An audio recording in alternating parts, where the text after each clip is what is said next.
Selamat datang di channel Alur Donghua. Sebelum menonton, silahkan subscribe, biar Mimin tambah semangat update-nya. Hal yang paling membingungkan bagi Han Li adalah keheningan yang menyebar ke seluruh jalan. Tidak ada satu orang pun di luar toko. Setelah bergumam pada dirinya sendiri sejenak, dia diam-diam tersenyum. Bagaimana dia bisa lupa? Tempat ini tidak sesantai laut bintang dalam. Pendatang baru yang berani ke pulau-pulau ini setidaknya berada di pertengahan pendirian yayasan.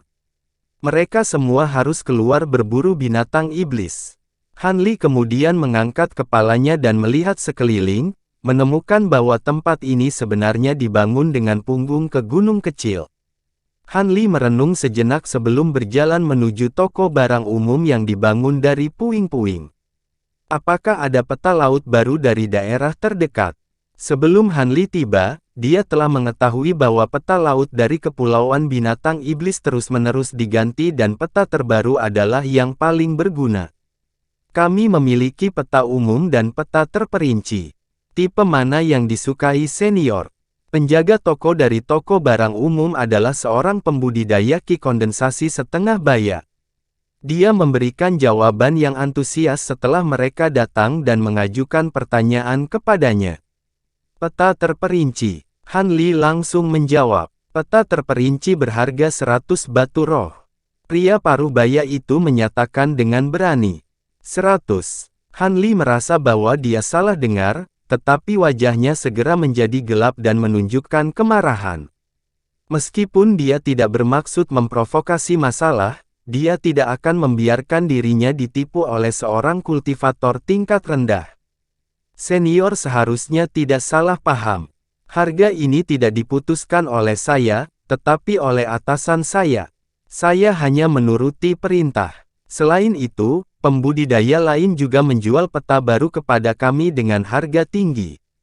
Menanggapi ekspresi muram Han Li, dia memberikan penjelasan dengan keluhannya sendiri daripada mengungkapkan rasa takut. Atasanmu, serikat pedagang mana yang Anda ikuti? Han Li bertanya dengan cemberut setelah kemarahannya agak mereda. Dia jelas mengerti bahwa toko-toko kecil tidak mampu melakukan bisnis di Kepulauan Binatang Iblis. Ini bahkan mungkin merupakan cabang dari Four Elements Merchant Union. Setelah jeda singkat, pria parubaya itu menjawab sambil tersenyum, "Hehe, senior benar-benar berpengetahuan. Junior adalah bawahan dari Lavish Cheer Merchant Union. Serikat sorak-sorai mewah yang sama yang mendirikan rumah lelang sorak-sorai mewah di kota Bintang Surgawi, dan merupakan anggota dari Serikat Pedagang Empat Elemen." Itu benar, senior. Tanpa pertengkaran lebih lanjut, Han Li dengan belak-belakan melemparkan batu roh kelas menengah ke arahnya. Penjaga toko kemudian tertawa kecil dan menyerahkan slip batu giok ke Han Li. Han Li melirik toko-toko lain sebelum mengambil slip batu giok dan dengan murung bertanya, apakah toko-toko lain juga bagian dari serikat pedagang sorak-sorai mewahmu? Bagaimana mungkin? Terlepas dari depot pembelian di barat, bisnis lain semuanya didirikan oleh serikat pedagang yang berbeda dan tidak ada hubungannya dengan milik kita. Pria parubaya itu melirik ke toko lain dan berbicara dengan sedikit permusuhan. Setelah mendengar ini, Han Li berbalik dan pergi dengan jiwa bengkok tanpa kata-kata lebih lanjut. Tepat ketika dia berpikir untuk terbang dengan Divine Wind Boat-nya, seberkas cahaya hijau jatuh dari langit dan mendarat di depan depot pembelian. Cahaya memudar untuk mengungkapkan pembudidaya formasi inti yang tinggi dan kekar. "Junior Fan, aku punya barang," pria besar itu berteriak keras ke arah toko setelah tiba. Dia kemudian mengeluarkan kantong penyimpanan dari dadanya dan melemparkannya ke lantai. Dengan pusaran cahaya pelangi, 10 meter mayat ikan raksasa muncul di tanah.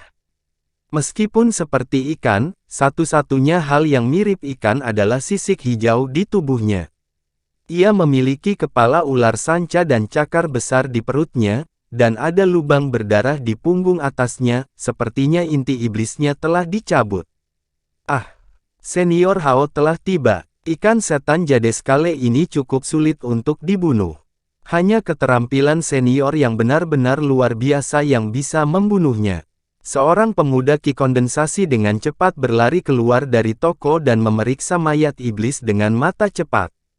Saat ini dia tak henti-hentinya memuji pria besar itu. Pria besar itu tertawa terbahak-bahak. Pria itu tampak seperti sosok yang heroik. Dia tiba-tiba berbalik untuk menghadapi Han Li dan jiwa bengkok. Setelah melihat mereka sejenak, dia dengan terus terang bertanya kepada mereka, "Wajahmu agak asing. Anda pasti baru saja tiba. Apakah Anda ingin berburu binatang iblis bersama-sama?" Melihat pria besar itu begitu ramah, Han Li tersenyum tetapi jiwa bengkok menggelengkan kepalanya sebagai penolakan. Pria besar itu sedikit kekecewaan, tetapi dengan antusias melanjutkan, "Saya Hao Yuan Tian dan agak terkenal di Deep Jade Island. Jika kamu berubah pikiran, temui aku." Setelah mengatakan itu, pria besar itu mengambil sekantong batu roh dari pemuda itu dan melihatnya sebelum terbang dengan penuh semangat menjadi seberkas cahaya hijau. Han Li berdiri di tempat sambil merenung. Baik pembudidaya formasi inti berwajah merah serta pria besar bermarga Hao telah mengundangnya untuk bergabung dengan mereka. Cukup banyak pembudidaya formasi inti telah tiba di Pulau Deep Jade dan membentuk kelompok mereka, bahkan pembudidaya formasi inti bepergian dalam kelompok sehingga mereka dapat berburu binatang iblis dengan aman. Han Li sudah tahu tentang ini dari penelitiannya. Jika dia tidak memiliki rencananya sendiri, kemungkinan dia akan menyetujui salah satu undangan mereka. Han Li dengan hati-hati melihat melalui peta di slip giok yang baru saja dia beli saat dia menerbangkan perahu angin ke tepi pulau. Deep Jade Island tidak terlalu besar, dan setelah beberapa saat, Han Li telah tiba di tepi pulau. Han Li menyapu pandangannya ke sekelilingnya sambil berdiri di depan perahu angin ilahi miliknya. Matanya bersinar dengan semangat, dan dia memilih arah saat dia terbang lebih dalam ke lautan yang tak berujung. Han Li tidak berani melakukan perjalanan terlalu dekat dengan air karena itu adalah rumah bagi binatang iblis dengan budidaya yang dalam. Meskipun binatang-binatang itu menyembunyikan diri di dasar laut, mereka kadang-kadang memakan makhluk hidup apapun yang lewat di atas mereka.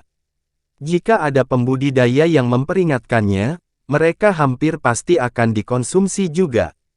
Karena itu, Han Li sangat berhati-hati. Tetapi sebaliknya, seseorang tidak dapat terbang pada ketinggian yang terlalu tinggi di laut bintang luar karena binatang laut bukanlah satu-satunya penghuninya. Ada juga binatang iblis tipe burung yang biasa berpatroli di laut dari atas. Membiarkan diri memasuki jangkauan penglihatan mereka sangatlah berbahaya. Tentu saja, ini tidak selalu terjadi. Setiap wilayah laut memiliki keadaan yang berbeda, dan keselamatan seseorang tidak pernah mutlak. Setiap tahun, para pembudidaya berteleportasi ke kepulauan binatang iblis dengan mimpi berburu binatang iblis untuk inti mereka, tetapi sejumlah besar mereka tidak pernah kembali. Bahkan ada desas-desus tentang binatang iblis kelas tinggi yang mengalahkan pemburu formasi inti dan malah melahap mereka. Meskipun jelas ada keuntungan besar yang bisa didapat dengan berburu binatang iblis di laut bintang luar, ada tingkat bahaya yang sama tinggi yang terlibat. Dengan demikian, semua pembudidaya yang tiba di pulau-pulau ini akan secara sukarela membentuk kelompok dengan kenalan mereka dan berburu bersama untuk peningkatan keamanan. Namun, berkumpul bersama dalam jumlah besar untuk berburu adalah hal yang tabu. Sebelumnya, semua pembudidaya di Kepulauan Binatang Iblis telah berburu bersama. Mereka berhasil untuk sementara waktu sebelum mereka menarik perhatian sekelompok besar binatang iblis yang semuanya kelas 7 dan lebih tinggi. Tidak hanya jumlah korban tewas yang mengerikan, tetapi pulau itu juga hancur total. Peristiwa ini terulang 2 kali, tidak ada orang lain yang berani berkumpul bersama dalam kelompok melewati jumlah tertentu. Saat ini, mereka akan berkumpul dalam kelompok paling banyak selusin, membuat banyak kelompok kecil di sekitar pulau di mana pembudidaya tingkat tinggi sering diikat untuk bergabung dengan mereka. Dengan informasi yang disebutkan sebelumnya, Ekspresi Hanli segera menjadi cemberut setelah terbang dari Pulau Binatang Iblis. Hanli tidak hanya melepaskan indera spiritualnya yang kuat, mengelilingi tubuhnya dalam radius 100 meter, tetapi dia juga mendorong perahu angin ilahinya dengan kecepatan tertinggi dan dengan cepat terbang di udara. Setiap 6 jam, Hanli akan berhenti dan mengkonfirmasi arahnya karena dia sangat takut tersesat dan tidak dapat menemukan tujuannya. Keberuntungan Hanli ternyata cukup baik. Dalam perjalanannya, dia tidak menemui masalah apapun selain dari binatang iblis kelas 5 yang mudah dihindari yang berkeliaran di kejauhan. Setelah terbang dengan pemberhentian berkala selama 3 hari, dia akhirnya melihat sebuah pulau kecil berwarna merah api. Saat dia terbang lebih dekat, dia melihat bahwa pulau itu tercipta dari akumulasi karang merah. Dengan tambahan pantulan sinar matahari yang berkilauan, itu menghasilkan pemandangan yang sangat indah. Hanli berhenti di atas pulau dan mengungkapkan wajah kebahagiaan. Pulau Karang Merah. Jadi ini pulau karang terdekat. Hanli berdiri di atas perahu angin ilahi dan bergumam. Setelah itu, dia terbang dalam lingkaran besar di sekitar pulau dan memastikan bahwa pulau karang tidak memiliki pembudidaya atau binatang iblis di dekatnya sebelum perlahan turun dengan jiwa bengkok. Pulau kecil berbentuk cincin itu terdiri dari cincin karang dengan ukuran berbeda.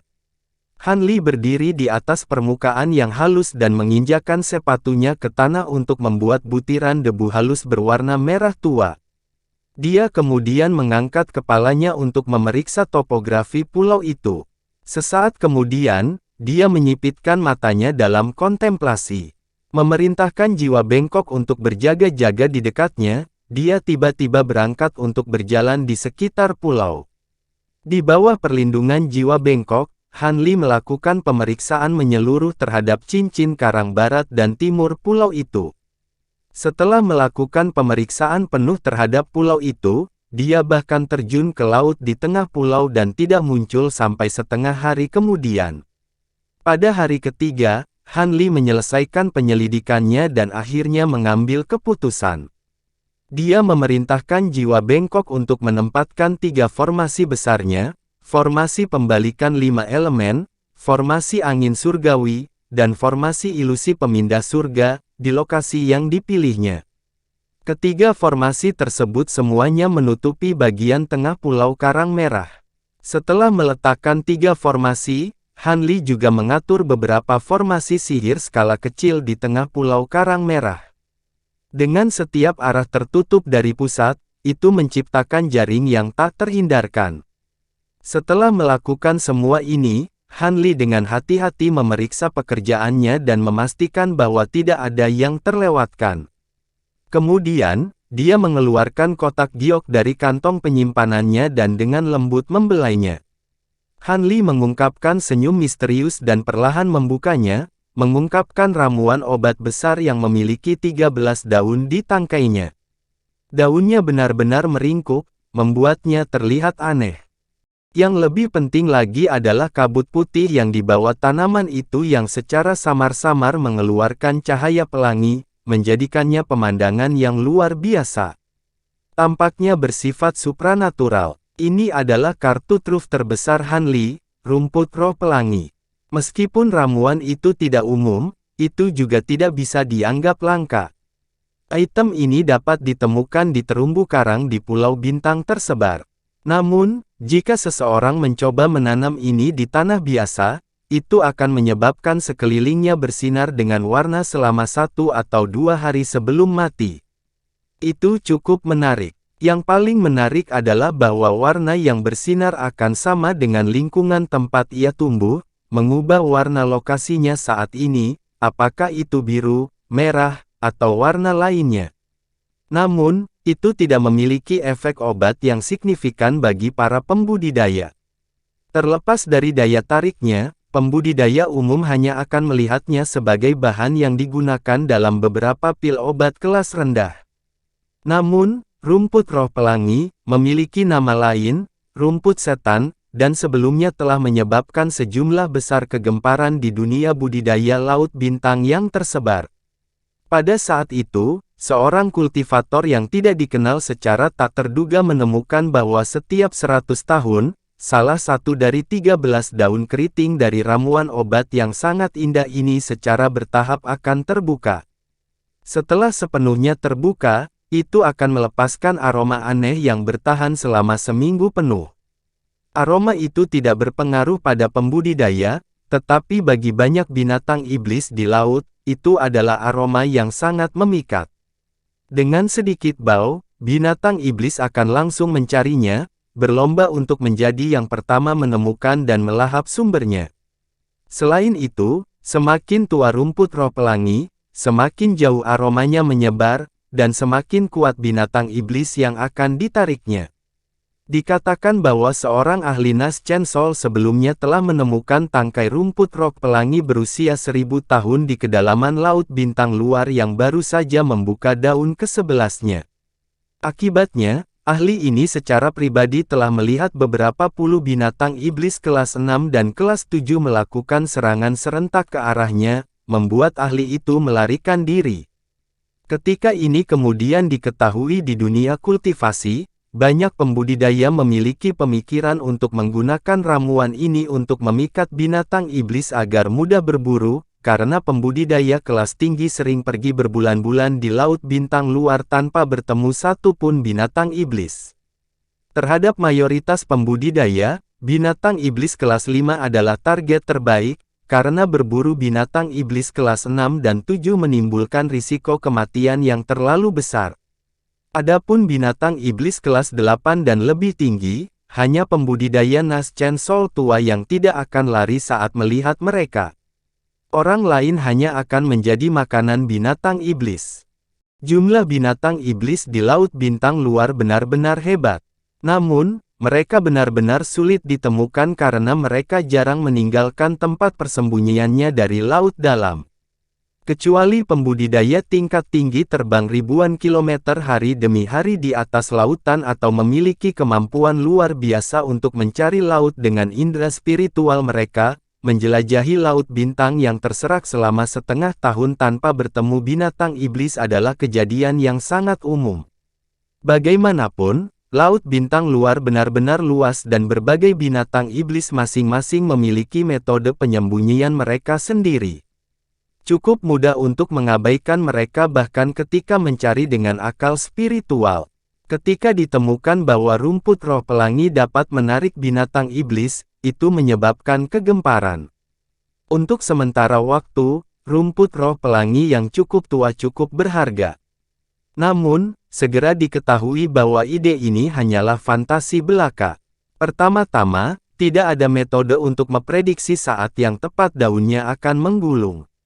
Dikatakan menggulung salah satu daunnya setiap 100 tahun, tetapi seringkali ada perbedaan 3 atau 2 tahun.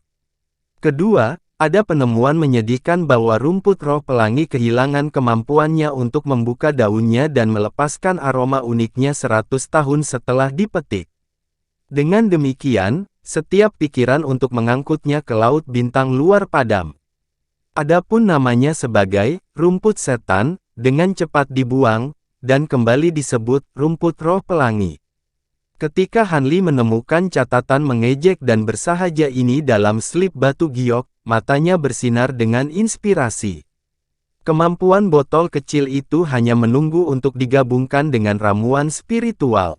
Dia segera membeli sebatang rumput roh pelangi dari pasar kota dan bereksperimen dengannya di kediaman guanya.